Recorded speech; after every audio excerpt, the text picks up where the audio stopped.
We're going to do rapid recommendation style for a movie a year starting in 1904 going through 1924. Why 1904? Free country. This is not necessarily the most well-regarded movie of the given year, but it is a movie I like a lot. Some of them will be classics, some of them will be random movies that I have watched and loved. Hopefully a good mix of genres too, so we'll get everything across the board. Start right now. 1904, The Impossible Voyage. You can just start watching Méliès films and cover the first 20 or so years of narrative film. This film is just imaginative and expansive, full of visually rich sets and imaginative locations. It's a film that takes you on an imaginary ride of the known and also unexplored world. 1905, The Black Imp. Méliès had the visionary, fantastical side and also the simpler but also effective illusionist side. This is one of the illusion films, and it simply uses edits to do the impossible and mess with some poor unsuspecting guy in an inn. 1906, The Consequences of Feminism. This is a sex swap story, a male reskin of the patriarchy, you could say. The comedy is fantastic, and the story gives a bit to chew on regarding societal power dynamics and responses to them. 1907, The Colonel's Account. I hope you like slapstick. This gets my vote because of the sheer fun chaos. There's great acting, great energy all around to sell this silly concept of a confused battle reenactment. 1908, Phantasmagorie. Animation started early, as simple as it is here. The allure for me is the wild way in which things morph together and transition, giving the film a unique surreal quality in addition to being completely unpredictable.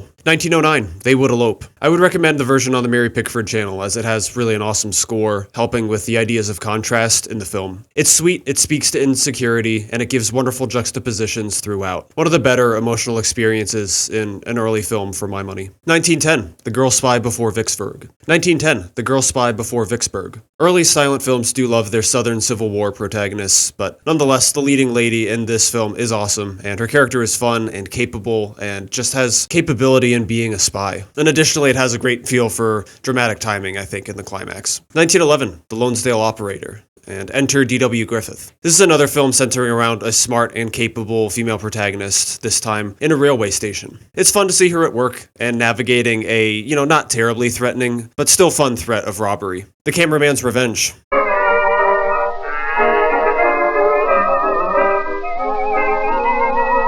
I mean, just look at the clip. This is amazing. 1913, Suspense. This is one of the first home invasion thrillers. You can tell this film was so ahead of its time with regards to the stylistic editing, the fun car chase, the intensity. Danger feels tangible, and there really is some genuine suspense. 1914, Child of the Big City. This is a fantastically cold telling of the desire to get ahead in society. The lead character is merciless and unapologetic in the absolute best way. And it's another technically advanced film for its era. And to me, that's one of the fun things about these early years. It's watching things develop and seeing things emerge in front of your eyes. 1915, After Death. Same director as Child of the Big City, Evgeny Bauer. Again, there's a good sense of technicality, and this is a more haunting film. Atmospheric in a lot of scenes and super emotive. 1916. Shoes. Same director as Suspense, Lois Weber. This film packs both some of the best direction in an early film, as well as one of the best performances to me. It's a timeless story about money, class, laboring with family, and it's delivered with such confidence and competence. 1917, A Man There Was. My favorite director for the silent era, Victor Sjöström, brings this masterful atmospheric vision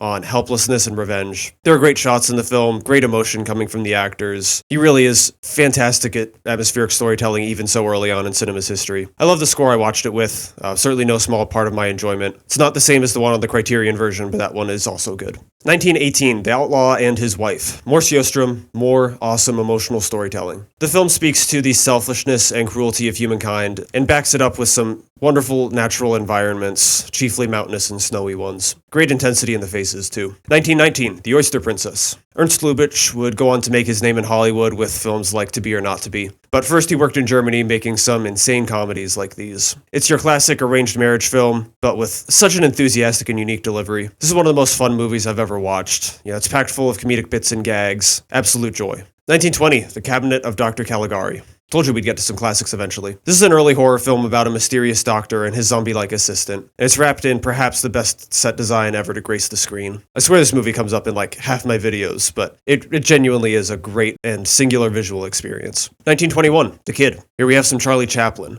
Chaplin takes in an abandoned baby, and of course, hijinks ensue. I'm generally not a fan of physical comedy, but this film does have my single favorite physical comedy bit of any movie, I think, that I've seen. It's related to the kid in the boxing match. It's not just the comedy, though. It is a tender, heartfelt film with a genuine emotional pull to it. 1922, The Enchanted City. This is one of those random movies that almost no one has seen. It's kind of an odd movie, all things considered. It is more of like a visual poem than a traditional motion picture. But nonetheless, I find this movie about a husband telling his wife his dream is so sweet and emotive. The art is gorgeous and has such a great sense of scale to it. And the dream world it depicts is just beautiful, beautifully conceived. 1923, The Smiling Madame Beudet. The story of a woman in a miserable marriage has probably the scariest scene I've watched in a silent film. And it also has maybe the best, but pretty brief, slow motion usage I can think of, period, like even outside of the silent era. It uses double exposure quite well to illustrate the lurking threat of the husband who is a believable monster. 1924, Entr'acte. Kinda sad I couldn't fit more surrealism in the list, but I'm glad to have this one here. It's sort of impossible to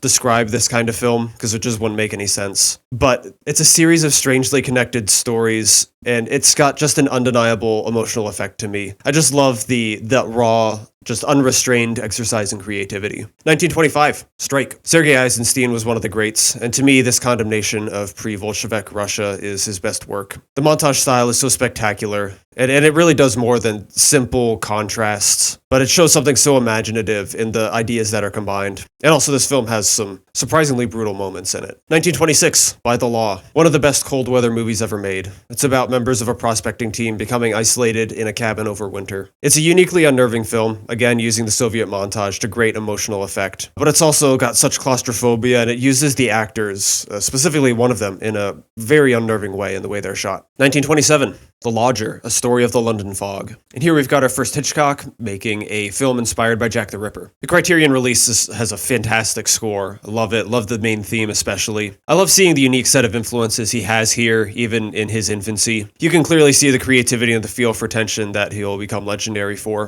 1928, The Passion of Joan of Arc. The legendary Carl T.H. Dreyer directed this film about, shockingly, Joan of Arc with such intensity and technicality. There's such a striking difference between the fervor and the anger of the jury and the stillness and anguish in Joan of Arc's eyes. Maria Falconetti delivers one of the most powerfully emotive performances in film history. It's truly remarkable. 1929, Arsenal. Another Soviet film, and of course another dark one, this time dealing with the price paid for war and revolution. It has such gravity and urgency throughout its runtime. Similar to Strike, the editing style draws unique, effective comparisons and creates a full picture, both of the soldiers who are dying on the battlefield and the civilians who pay the price at home for war. 1930, L'Âge d'Or. One more piece of surrealism, this time from the great Luis Buñuel. This film chiefly deals with a couple who is in love, but kept apart by, basically, society. It contains perhaps the funniest dog-kicking scene in cinema, and I will not explain myself. 1931, M. Fritz Lang's classic crime thriller about a child killer and a city obsessed with catching him is a fascinating and inspiring watch. The city and its fervor are a key character, a main selling point, as many scenes deal with the interrogation, the chases, the catching process, and that intensity. It's inspiring in part because of the influences it so clearly has on so many cinematic works that came after it, and also stylistically on things like noir. 1932, Vampyr. It's Dreyer again,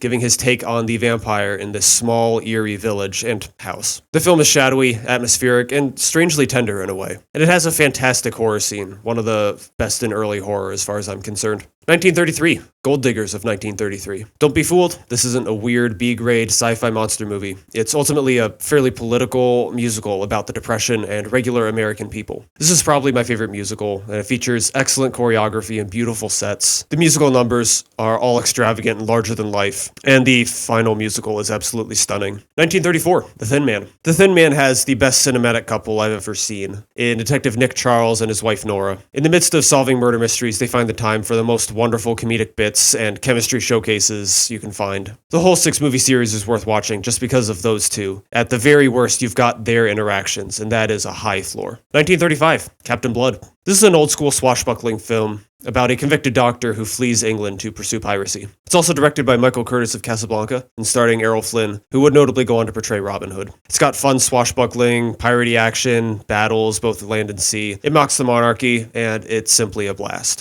1936, Rose Hobart. This is the most unique entry on the list, perhaps. One of the shortest, at 20 minutes. It's basically a fan edit of the film East of Borneo. starting the titular Rose Hobart. The result of the edit is a strangely mystical and surreal compilation of Mrs. Hobart's scenes. They're taken out of context, but there's something fascinating about the end result and the product that I love. 1937, Pepe le Moko. Jean Gabin is a legendary French actor, starring as a charismatic criminal hiding out in Algiers. He's fantastic and so fitting in this role, and this is not the last time he'll appear on this list. The film is poetic realism. It depicts such a beautiful, well-formed city, and it's so easy to get lost in, both physically and emotionally. Beautiful movie. 1938, Port of Shadows. And here he is again, Jean Gabin, in a downbeat, romantic, poetic realism crime film. Marcel Carné helms this one, and he's a favorite director of mine. He is the essence of poetic realism. The tragedy and beauty in here are just never-ending. The foggy, shadowy cinematography calls forward to its influence on noir. And of course, we have great performances, not just from Gabin, but also from Michel Morgan. 1939, The Rules of the Game, keeping the French streak and the poetic realism streak going. It's almost surprising how well this film about bourgeoisie travelers mixes the absurdity with the trademark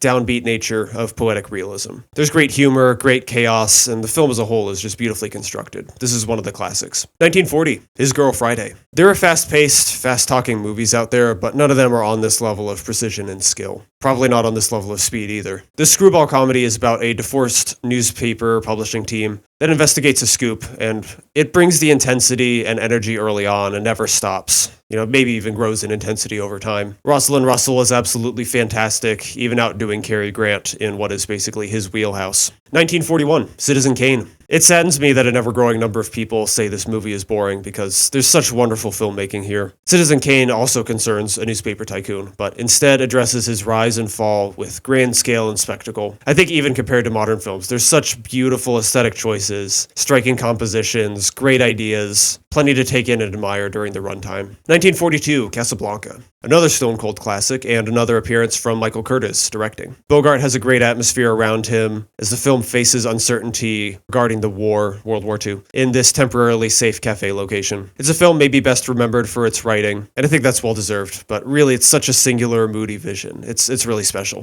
1943, Meshes of the Afternoon. Alright, this one's the shortest movie on the list now. This is another work of surrealism, of dreams and visuals that may or may not be real, but certainly are mesmerizing. As always, it's kind of difficult to describe surrealism, but we'll just say it feels a little like a slasher, a little like Lynch, and a lot like magic.